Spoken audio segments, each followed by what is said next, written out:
Just as there was a significant jump between youthful 1920s fashions and the more adult 1930s fashions, that same shift will occur between the 1960s and the 1970s.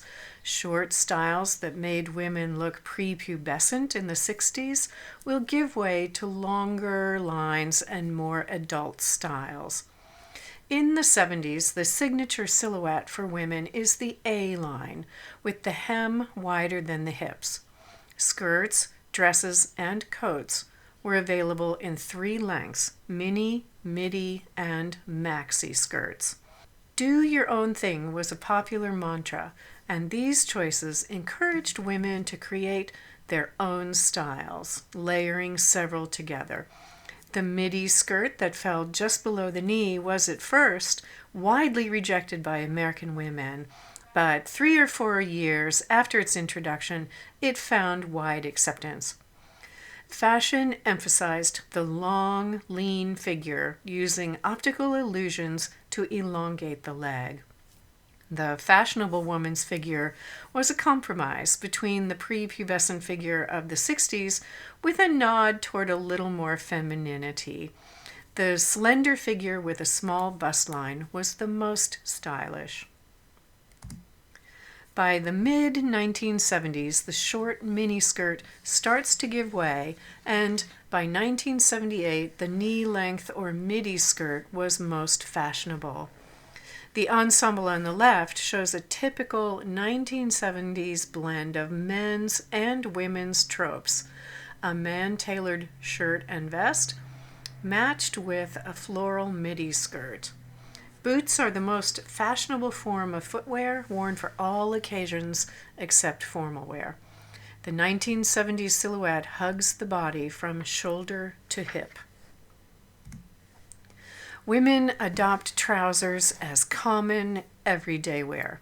Flare or bell-bottom styles created a fashionable A-line silhouette with the hems wider than the hip.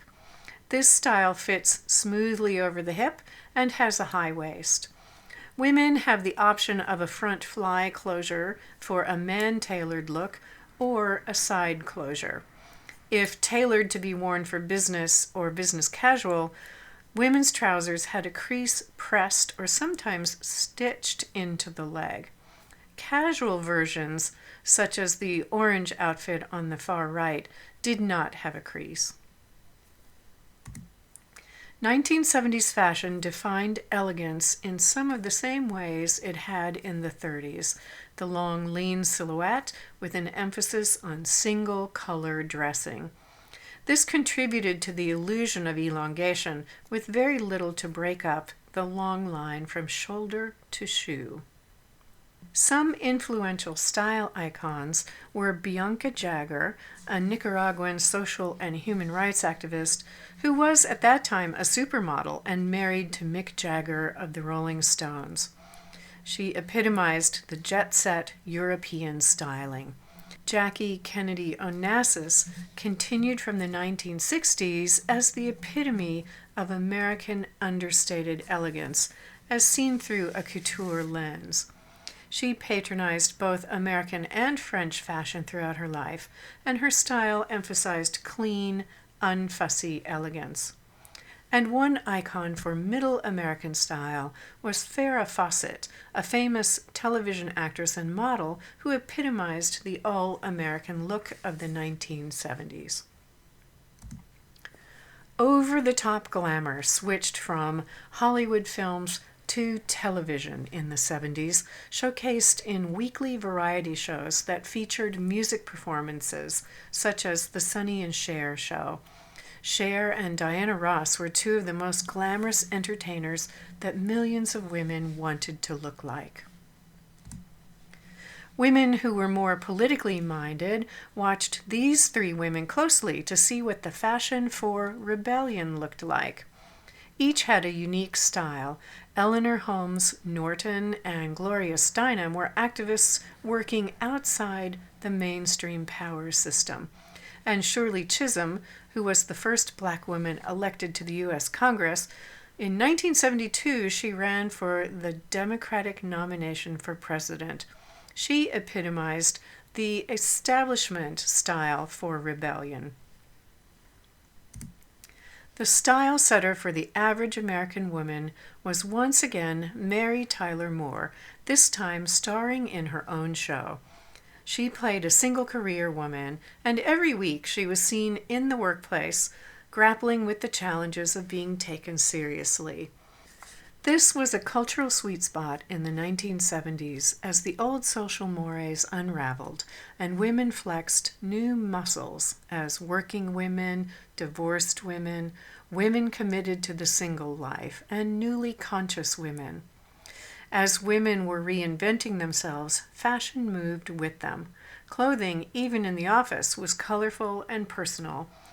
Her jersey dresses and knit pantsuits were womanly, yet she moved and spoke with authority. My mother decided to return to work during this time, much against my father's preference.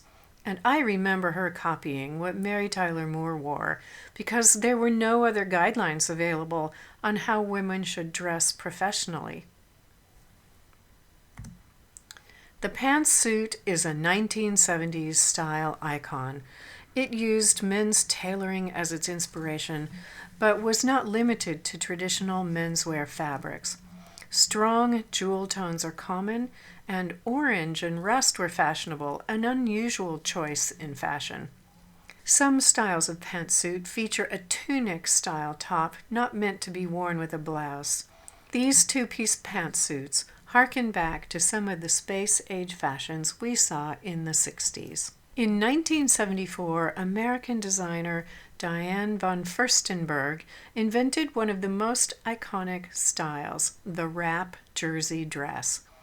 Jersey is a flat knit, similar to what a t-shirt is made of, but this version was heavier and more silky feeling. The dress was designed to fit many figure styles and to be comfortable as a woman could adjust and tie it herself.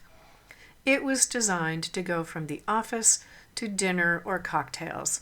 Von Furstenberg was the new Coco Chanel, creating a single outfit that could be worn for many occasions. This jersey knit dress was copied at every price point, soon creating one of the staples of the 1970s. Her dresses are still sold for about $500 to $700 a piece. In the 1970s, America experienced an energy crisis brought about when the Western world faced substantial petroleum shortages combined with skyrocketing prices. This is when we begin our dependence on Middle Eastern oil. For the first time, the middle classes and even some well-to-do people were faced with gas prices and heating bills so high they had to cut their use. People sat in long lines at the gas station, and they also turned their thermostats way down to conserve energy. Fashion responded with layered looks that combined sweaters, knit hats, and long knitted scarves. Another iconic layered look was the long tunic over trousers, or a long cardigan worn with a skirt or trousers. This was another way women could mix separates to create several looks for the work week.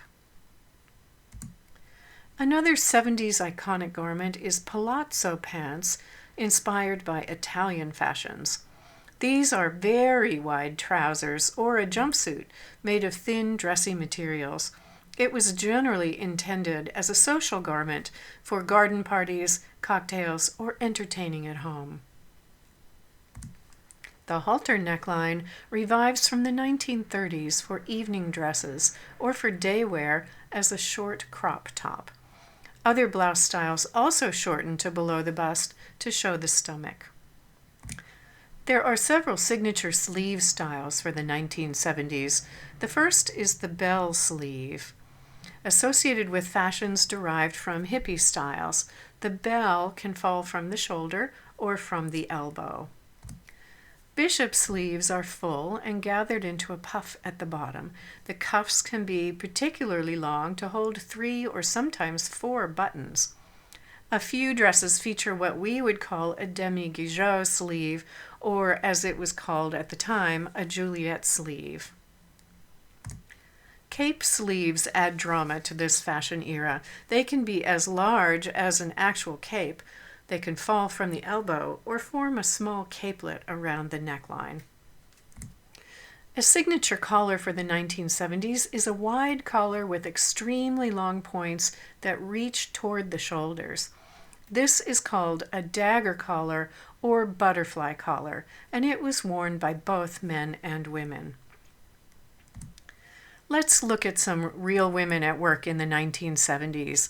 At the left, we see a pantsuit with a bishop sleeve gathered into a cuff at the wrist. This suit is made of a thick knit fabric for ease of movement. In the center, we see a woman wearing bell sleeves. This dress is also a knit fabric. And at the right, we see a woman in a traditional skirt suit. Mainstream shoe styles offered slip-on styles with wide stacked heels or classic pumps with a pointed heel. The heel shape is no longer the thin stiletto of the 1960s. Instead, we see a more substantial heel that is conical. It is wider at the top. The 1970s is the heyday of women's boots. They were available in every height and worn with everything. The signature shoe is the platform shoe, again a revival from the 1930s and 40s, but much more extreme. Color blocking from the 40s is evident on many styles of shoe, such as those on the upper right. Women wore their hair in short or medium lengths, featuring large round curls achieved by using a round brush with a blow dryer or using large heated curlers.